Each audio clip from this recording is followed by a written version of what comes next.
que bande kobino mtumesana kulandanga chers amis vraiment dans un esengote mais na moni makamo sepeli singate na lobitika na leka na informer pe bande ko yangaye bande ko so bulandi ba vidéo na kala 2016 17 18 disons 15 16 17 bon on connaît maintenant il savait que l'ennemi c'est-à-dire Kabila est chez nous en RDC tout simplement pour exterminer et balkaniser. C'est tout. Il n'est pas venu pour autre chose. Kabila ne travaille pas pour la RDC. Chilombo a trouvé l'armée congolaise, le FARDC, entre les mains de Kagame et Kabila. Et il continue, il travaille avec cette armée. Donc même si Poutine a fourni des armes, donc nous gagnons selon les déclarations d'un député national. Même guerre wana eza guerre moko pona ko aider bamiyibi bayibaka. Eza guerre lukuta. Chilombo ayebiango. Comment boko kena élection Chilombo azo yebisabino te bayoka naka nini. Alors bandiko zena tila bino boyoka moi 4 à 5 minutes liloba ya député national. 5 minutes. Merci beaucoup. Au fait, ndeko nanga pese pengi na maman Chantal balimbole on na likolo. Toute réflexion aujourd'hui. Toute réflexion. J'en appelle à tous les intellectuels. Soko lingo bana makambo ya mboko il faut partir de la genèse du pouvoir de Félix. Genèse à pouvoir. Quand vous ratez la genèse, toute réflexion devient biaisée. Là, je suis au niveau de la méthodologie liée à la rationalité pertinente. Genèse à pouvoir à Félix et Bandiwa. C'est le lobbying touch. Donc, vous avez un micro. Tant que vous avez un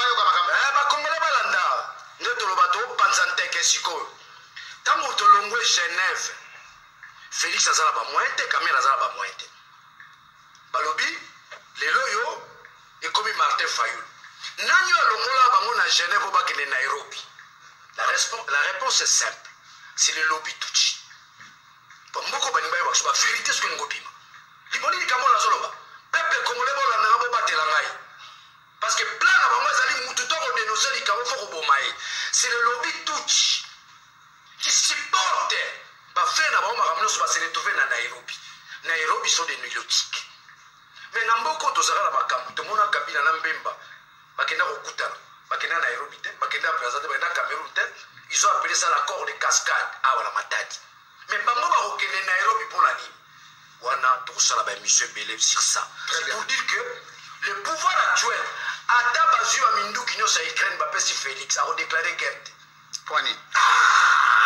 Question ya mwana ba congolais ba répondre pour la nuit. Ça veut dire que il est lié au lobbying Tutsi.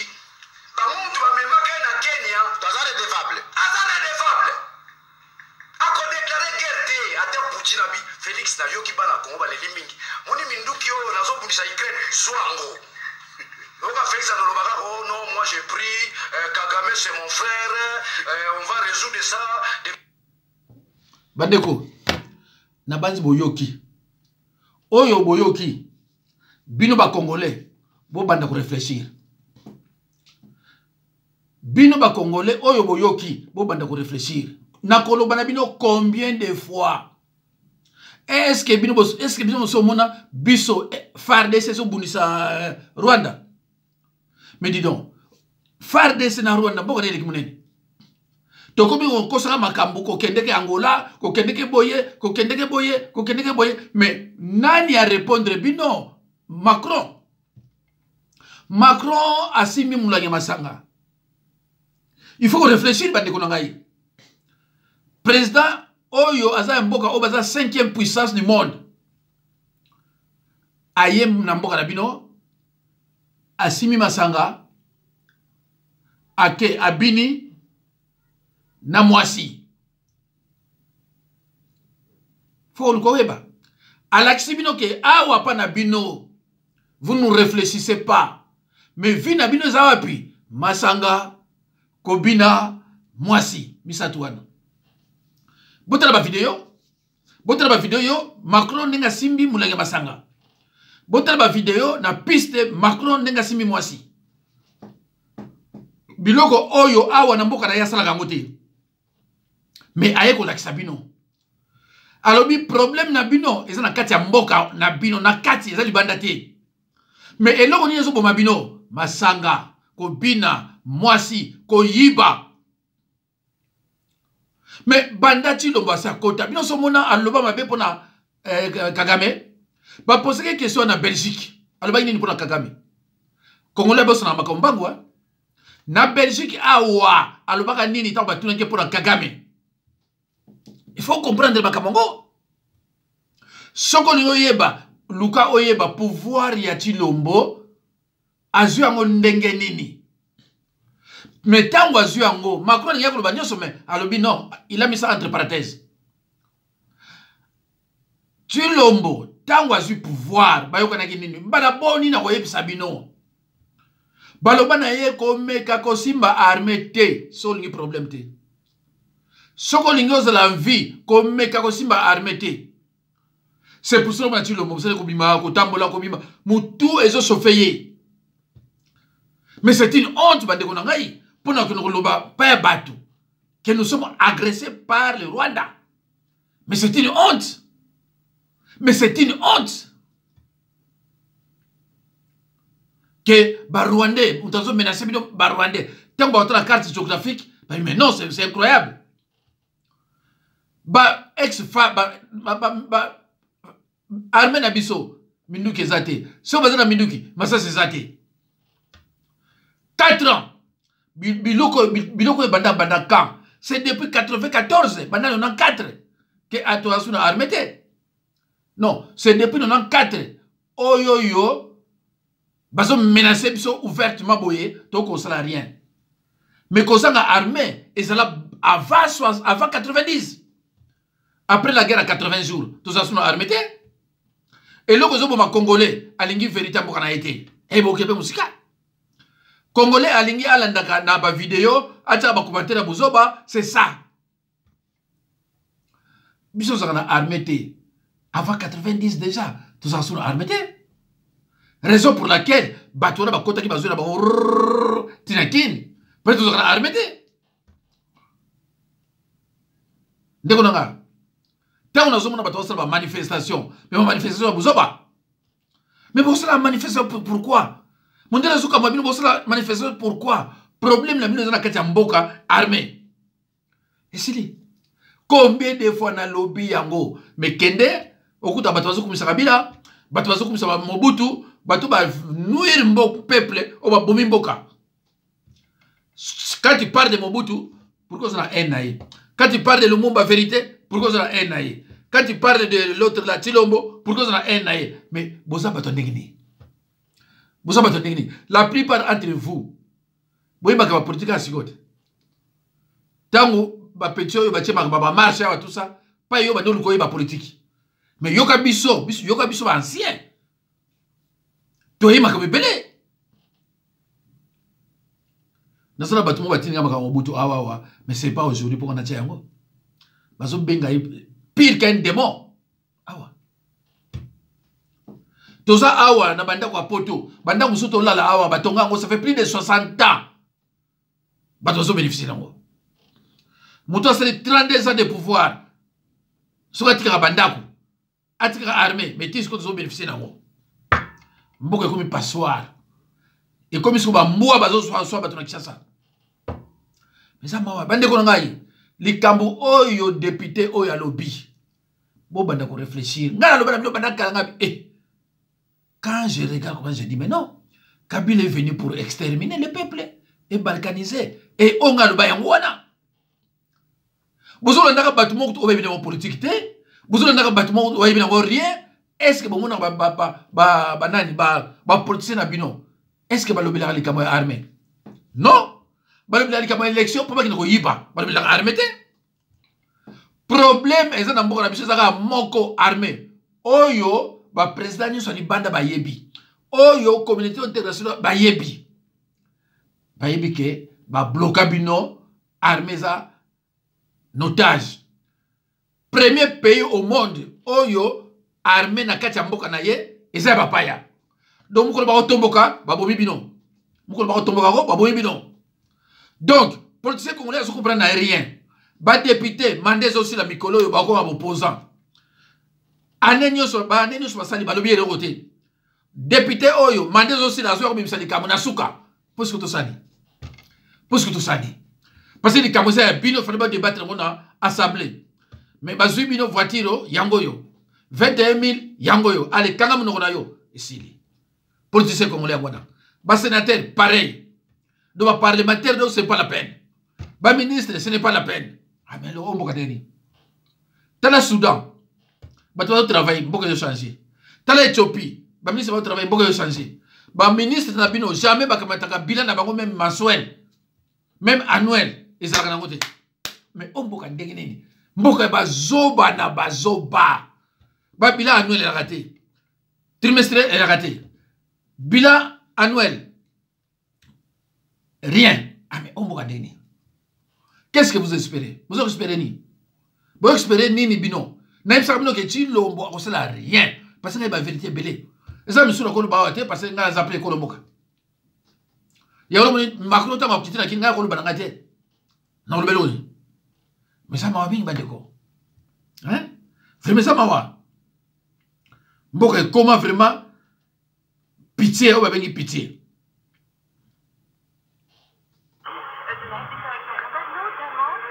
Hey!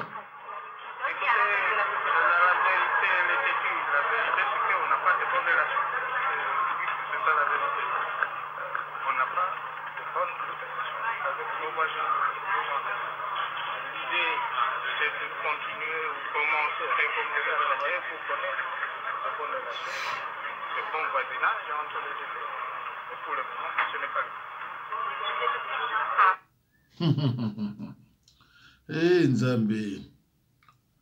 Nzambe na ngai. Oula. Oh Nzambe na ngai.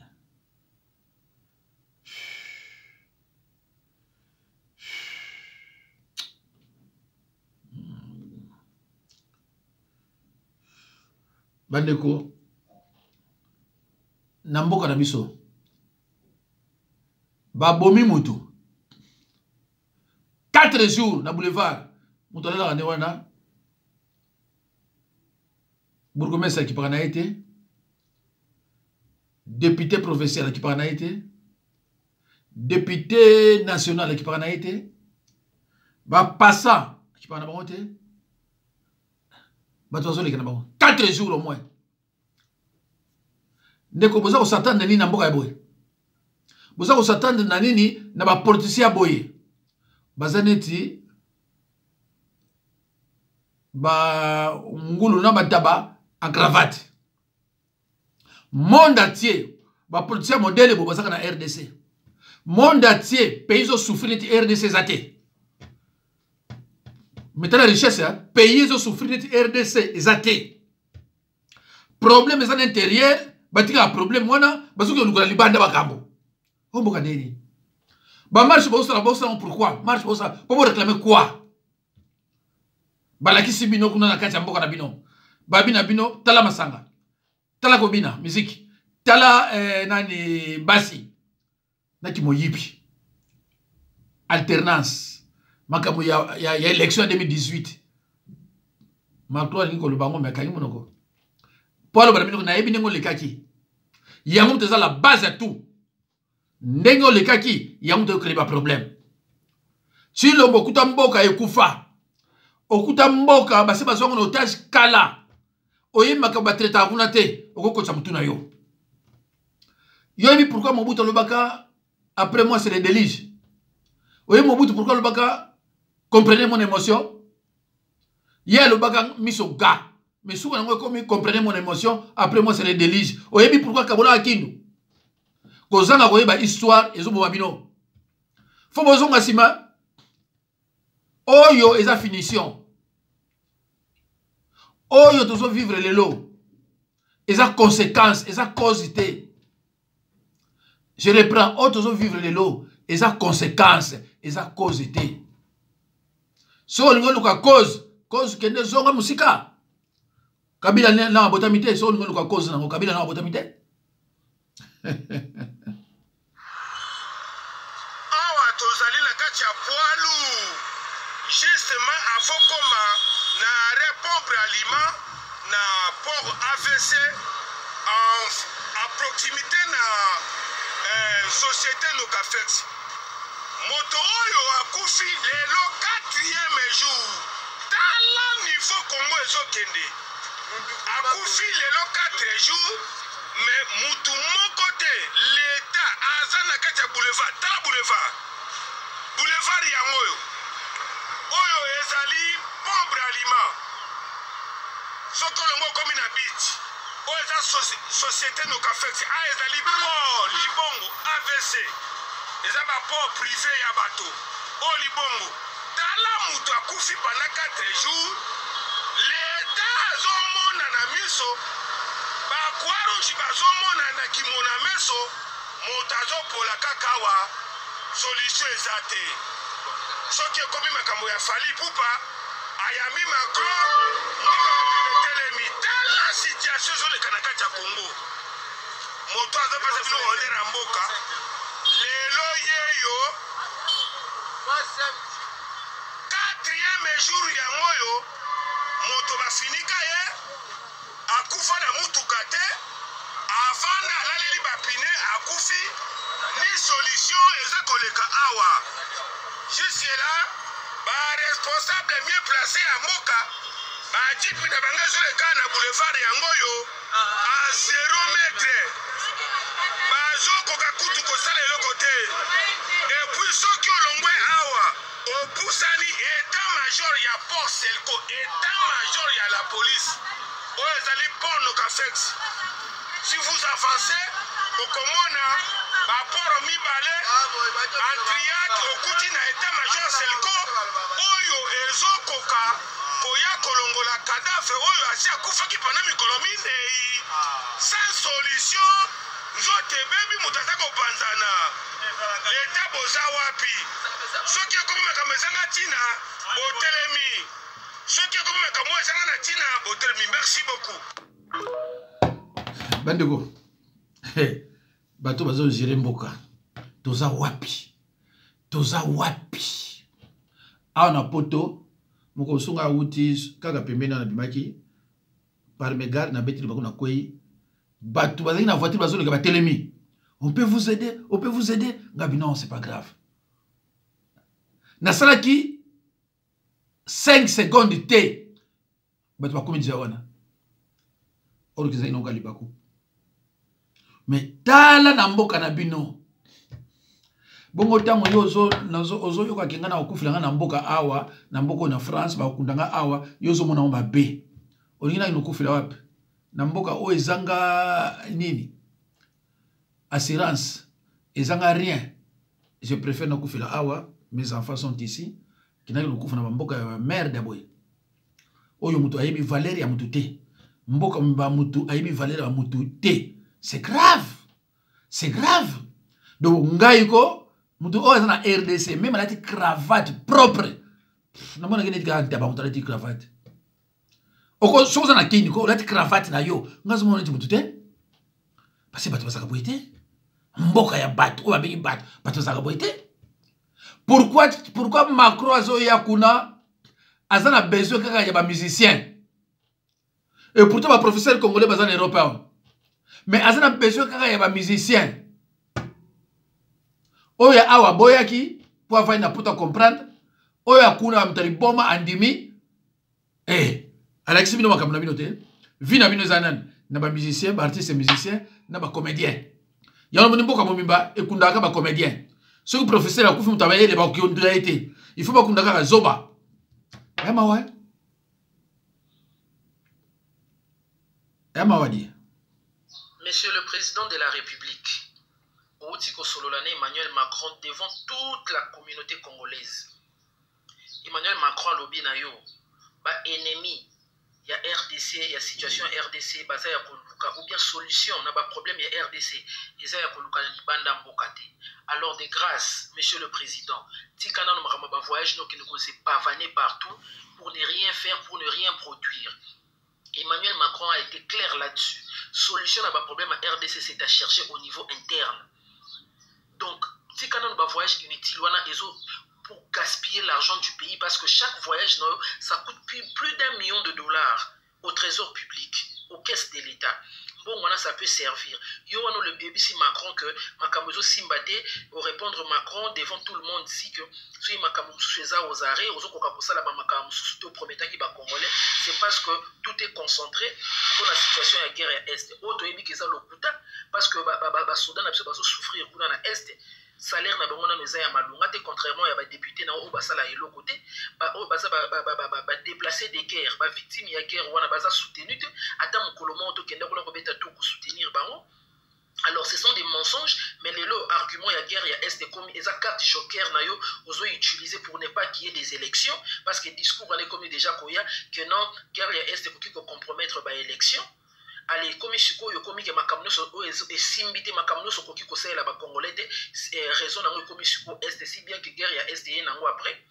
Et pourtant tu as dit que bato na yo entourage non, c'est tous les jours qui détournent des millions, c'est pas à cause du Rwanda, c'est pas à cause de la guerre de l'Est, c'est parce que les gens détournent de l'argent ici et puis yo vendre sur place, vous avez c'est bavanaka partout pour ne rien ramener de bien au pays. Alors papa, vandana no sika moko lukano ba solution talana au niveau interne entre yona batuna yo ba infiltrer bazana kati Macron lobi yango ba groupes armés mosusu ezo bundisa biso baza ba congolais et puis baza financé par des congolais. Essaie un peu de gérer le problème au niveau interne. Tikana no ba gérer ba voyage militaire, ça nous fait gaspiller de l'argent pour rien. Alors, je pense que maintenant ce Bolanda qui discours au qui makambo Macron lobi na makambo président na biso a lobby. Alors, les Congolais font la mise. Mais moi, je pense que c'est du spectacle. Papa, il y a un discours flatteur. Et puis, il y a clashé mon autorité. Accueilli, situation changée. Macron a eu même mon discours flatteur. A chrétien Bakonzambo Kanabiso. Accueilli, situation échangée. Entre-temps, Maïzaki 500 francs comme 600 francs. Dollar est comme 23 500. Problème à RDC. Bota la autorité Nabiso. Ça va complice la situation passée na biso. Alors il faut les bouter dehors, il faut leur dire la vérité en face. Congolais la muka. Bandeko. Nyonso bokolo ba pona chilombo. Ekolo bana ilombo kote. Parce que soka meki ko bima, alinga santa bima di bana babomiye. Moi je suis clair, je explique moi soka meki ko sa babomiye. Ce n'est pas pour rien à on a poto mundele na likamu nyonso alobaka signé. Na likamu tout alobaka signé. Ngala kena na commissariat na bona o signé non je ne signe pas. Je signe pas. Na boy. Et na signaté. Na bi je ne signe pas, je signe pas. Pour yebi que soki o signé ka ba signature les engagements. Signature les engagements. Ti lo maza avani mingi na poto ayebi yango. Lukola ya signa. Balobine otangi bien, signé, à signer. Mais comment ça se fait le souste? Hein, mes chers amis, à quoi ça se fait le souste? Qu'est-ce que vous ne comprenez pas? À quoi ça se fait le souste? Bon, no ganga, na bino ganga, yangwa no moni, ba pesa qui est 10 ans. Pour travailler pour Nabiso, 10 ans. Il a signé. Donc, le collato kende boye. A priori, élection ce que Zalaki a gagné face à la 10 ans. C'est comme ça. Face à la 10 ans. Ba Fayoulou, ba Mbemba, ba Mouzitou, ce sont des gens qui ne réfléchissent pas, ils ne comprennent rien. De toute façon, ce ne sont pas des politiciens. Politique ngali kibon, na politique ngali kibon. Ba bele wote. Bon, je vais yipi, ba c'est l'autre. Ils ne comprennent rien. Est-ce que bango ba yebite que armée ça na boka batonsus? Problème na biso et ça armée. Tant que armée ça na boka batonsus to gagner M23 na FARDC. Et c'est le côté. Combien de fois na lobby la cabino? Ya lo na musu sala na so émission té. Bolanda ba émission musu o bazo parler bino rien. Ba émission so ba luba bazo parler ka ba muso ba. Oh na guerre kuna FARDC lukuta. Oh FARDC ça zo mené lukuta. O fa de ça bomi lukuta côté kuna ezala jana maboko na bango. Mais ba mindele na mwe zoba. Macron amona zoba. Pape amona zoba. Oyo ya Angola amona zoba. Ya Congo amona zoba. Parce que ba yibi ke armée ezala maboko ya Kagame na Kabila. Oyo ba investisseur bazo ya te.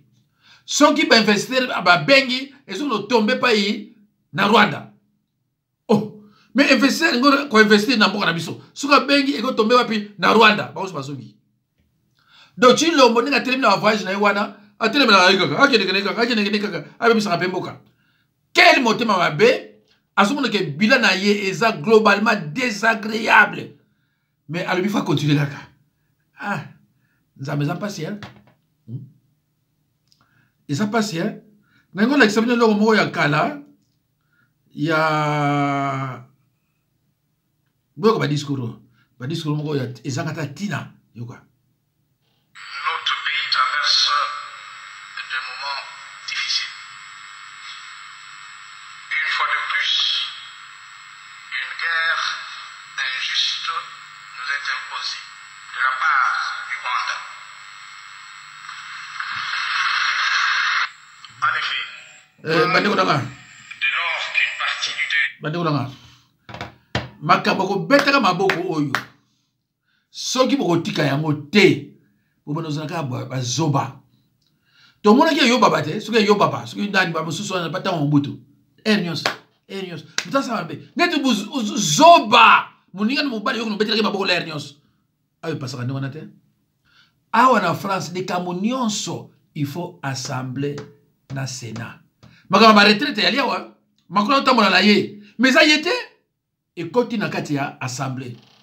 Tout comme on a Sénat a décidé. Mais bah on jeudi. Mais comment na mboka na bino Chine a eu engagement assemblée il a été. Ba sénateur ba il a voté. Ah, mais dis donc mboka ba zoba ndengeni. Ba contre Kingakati, ba sombi avion kuna, ba sombi bateau Kabila.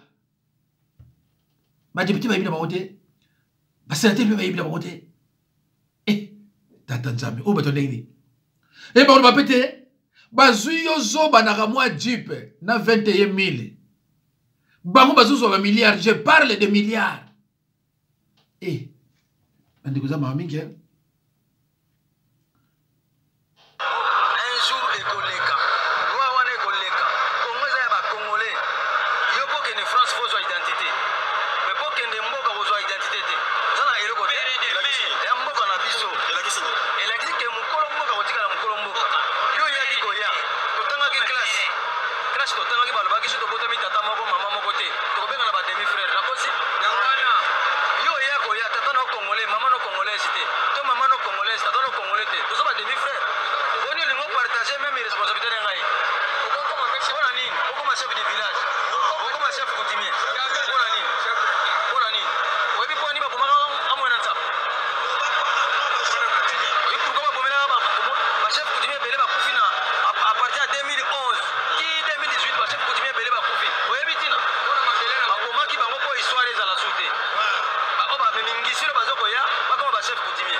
makambo etali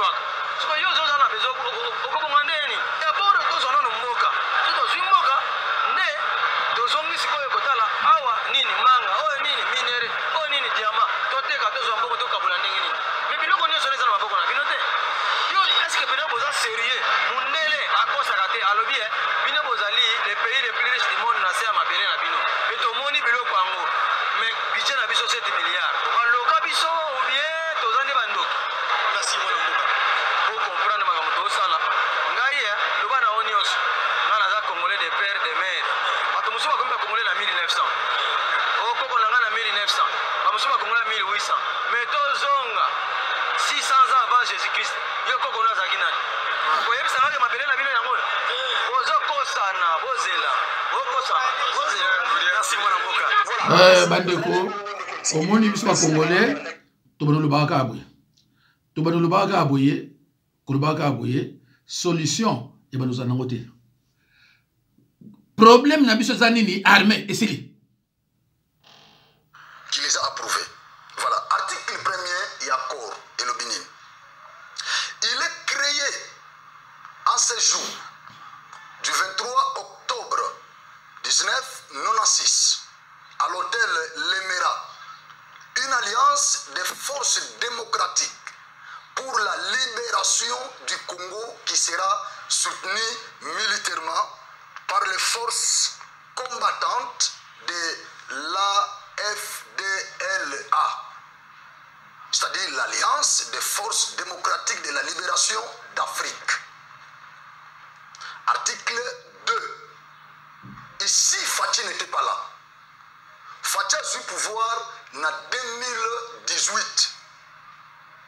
Mais accord ya Lemera, Basenyango en 2019. Et na 1996. Donc le 23 octobre 1996. Article 2. Les sols, écoutez ce que cet accord dit, ce qui offusque les esprits des Congolais sérieux. Les esprits des Congolais sérieux. Article 2. Les sols et les sous-sols congolais appartiennent pas à l'État congolais, mais à l'Alliance. Les Costophanes, oso comprendre ici que Milimo Yaba Congolais, ils ont vraiment choqué. C'est-à-dire les sols et les sous-sols congolais. C'est pas rwandais, c'est pas burundais, c'est pas